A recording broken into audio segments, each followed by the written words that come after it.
नमस्कार, मैं हूं अनुज। आज के मुख्य समाचार में आपका स्वागत है। कश्मीर मॉडल से जम्मू में भी होगा आतंकवाद का सफाया। कश्मीर घाटी के मॉडल पर जम्मू में भी आतंकवाद का सफाया होगा। गृह मंत्रालय में हुई उच्च स्तरीय बैठक में गृह मंत्री अमित शाह ने सभी सुरक्षा एजेंसियों को एरिया डोमिनेशन प्लान और जीरो टेरर प्लान के जरिए कश्मीर घाटी में हासिल की गई सफलताओं को जम्मू में भी दोहराने का निर्देश दिया। उन्होंने साफ किया कि जम्मू कश्मीर में आतंकवाद के विरुद्ध लड़ाई निर्णायक दौर में है और अब यह एक संगठित बड़ी आतंकी हिंसक घटनाओं से सिमटकर छद्म लड़ाई तक सिमट गया है, लेकिन इसे समूल उखाड़ फेंकना होगा और इसके लिए सभी सुरक्षा एजेंसियों को समन्वय से काम करना होगा।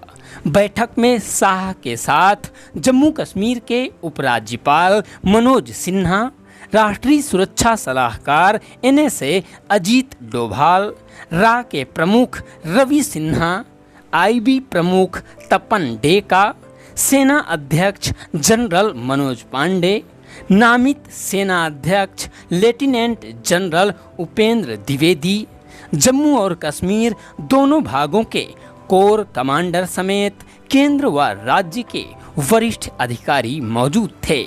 लगभग 4.5 घंटे तक चली बैठक में अमित शाह ने जम्मू इलाके में आतंकवाद को समूल नष्ट करने की रणनीति बनाने के साथ साथ 29 जून से शुरू होने जा रही अमरनाथ यात्रा के लिए सुरक्षा तैयारियों की भी समीक्षा की। शाह ने साफ किया कि मोदी 3.0 में भी आतंकवाद के विरुद्ध जीरो टॉलरेंस की नीति कायम रहेगी और सरकार आतंकवाद को पूरी तरह खत्म करने के लिए प्रतिबद्ध है।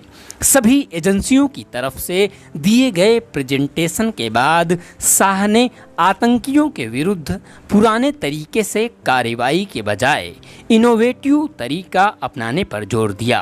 उन्होंने कहा कि मोदी सरकार इनोवेटिव तरीकों से आतंकियों पर कार्रवाई कर एक मिसाल बनाने के लिए कटिबद्ध है। इसके लिए शाह ने सभी एजेंसियों को मिशन मोड में काम करने को कहा है और समन्वित तरीके से आतंकियों के विरुद्ध त्वरित कार्रवाई सुनिश्चित करने पर बल दिया। शाह ने साफ किया कि आतंकवाद के विरुद्ध लड़ाई में सुरक्षा एजेंसियों को सरकार का पूरा सहयोग मिलेगा। कश्मीर घाटी में आतंकी घटनाओं में महत्वपूर्ण कमी और कानून व्यवस्था की स्थिति में सुधार को सुरक्षा एजेंसियों की बड़ी उपलब्धि बताते हुए शाह ने कहा कि जम्मू में भी इस रणनीति के तहत काम करना होगा। उन्होंने सुरक्षा एजेंसियों को स्थानीय खुफिया नेटवर्क को मजबूत करने, सुरंगों का पता लगाने और ड्रोन का मुकाबला करने के लिए आधुनिक तकनीक अपनाने पर जोर दिया।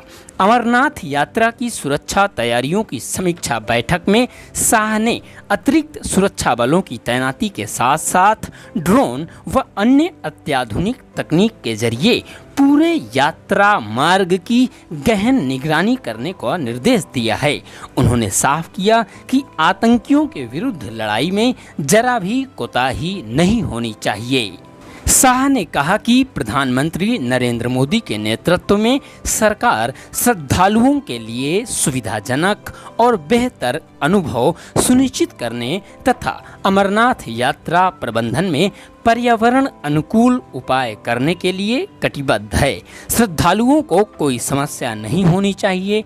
गृह मंत्री ने प्रभावी सुरक्षा व्यवस्था के लिए सुस्थापित मानक संचालन प्रक्रिया तंत्र सहित एजेंसियों के बीच बेहतर समन्वय स्थापित करने पर जोर दिया।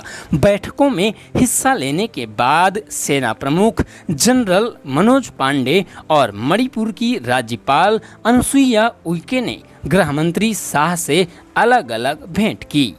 जम्मू में आतंक की चुनौती, जम्मू में बढ़ती आतंकी घटनाओं को देखते हुए गृह मंत्री अमित शाह ने एक उच्च स्तरीय बैठक में वहां के हालात की समीक्षा करते हुए आतंक को कुचलने के जो निर्देश दिए उन पर इस तरह कार्रवाई होनी चाहिए कि आतंकियों को सिर उठाने और छिपाने का मौका ना मिले।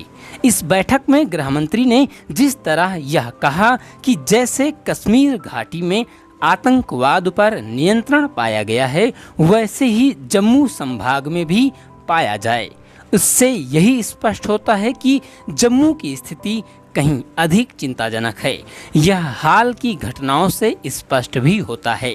जम्मू संभाग के रियासी क्षेत्र में श्रद्धालुओं की एक बस को आतंकियों ने ठीक उस दिन निशाना बनाया जिस दिन प्रधानमंत्री मोदी अपने सहयोगियों के साथ शपथ ले रहे थे।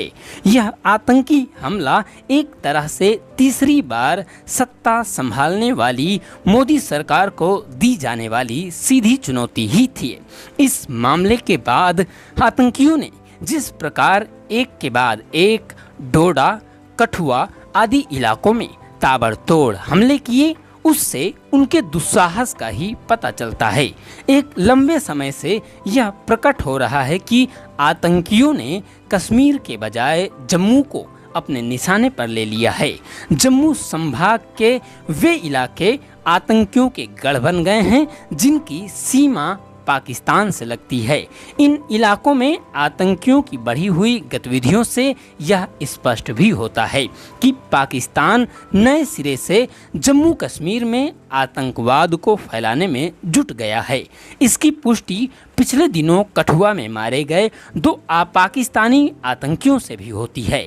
उनके पास से बरामद हथियार और सामग्री से यह स्पष्ट हुआ है कि वे पाकिस्तान से घुसपैठ कर जम्मू में आए थे।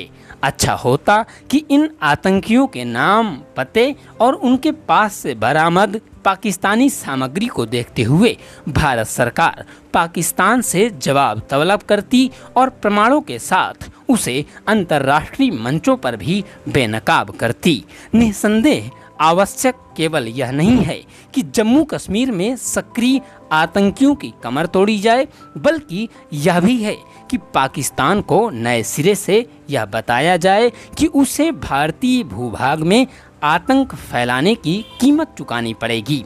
यदि पाकिस्तान को सबक नहीं सिखाया जाता तो यह लगभग तय है कि वह अपनी भारत विरोधी गतिविधियों से बाज आने वाला नहीं है।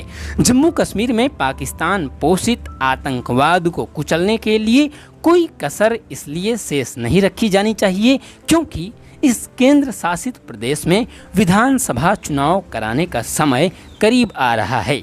यह उल्लेखनीय है कि गृह मंत्री ने आतंकवाद के खिलाफ पुराने तौर तरीकों के बजाय नए उपाय करने की आवश्यकता रेखांकित की।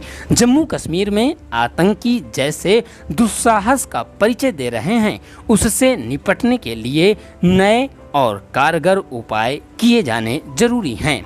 इसी के साथ आज के समाचार समाप्त हुए। बहुत बहुत धन्यवाद।